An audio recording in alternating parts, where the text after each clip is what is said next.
महानदी बढ़ी लेखे तुर भरा जवानी गो महानदी बढ़ी लेखे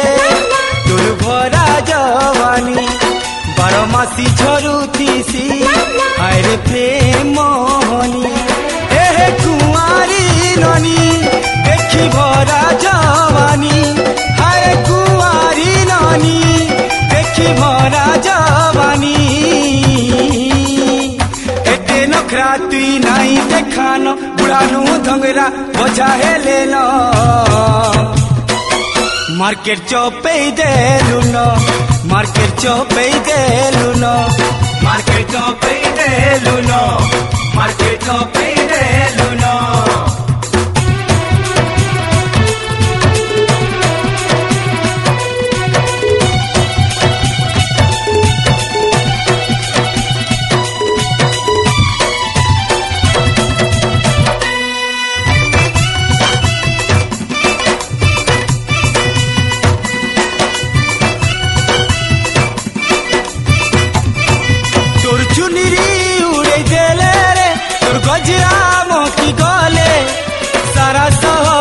चर्चा है सी गो तुई अटा होले चाली गले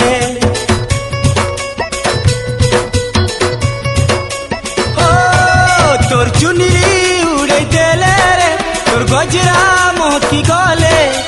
सारा शहर चर्चा है सी गो तुई अटा होले चाली गले देखी करी तोर हसी जुए लागसी लो छाती देखी करी तोर जुए लागसी लो छाती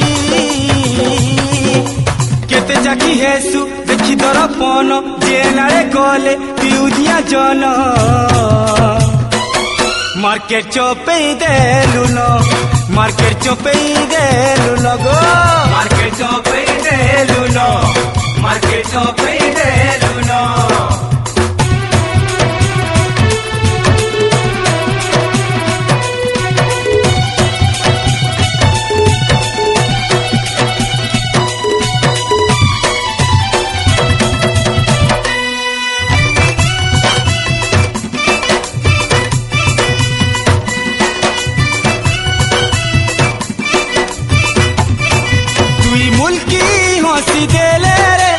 मारी चाली गले तोर मन रजा हेबा लागी गो पिटा मोरा केते आरे चाले ओ तुई मुल्की हंसी देले रे मारी चाली गले तोर मन रजा हेबा लागी गो पिटा मोरा केते आरे चाले अरे चाहे चमकी रसिया जाए बेकी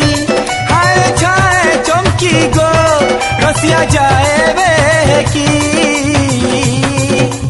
आखी झुमुरा बोले गलान काय मनी सते लगे देलु न मार्केट चौपे देलु न सुन तो मार्केट चौपे देलु न मार्केट चौपे देलु न मार्केट चौपे देलु न महानदीर बढ़ी लेखे तुर भरा जवानी बारमासी झरुतीसी हरे प्रेम मोहनी हरे कुआरी ननी देखी भरा जवानी हरे कुआरी ननी देखी भरा जवानी एते नखरा तुई नाई देखान बुढ़ानु धंगरा बोझा हेले न मार्केट चौपे देलु न मार्केट चौपे देलु न मार्केट चौपे देलु न मार्केट चौपे देलु न मार्केट गुरी चौपे देलु न मार्केट चौपे देलु न गो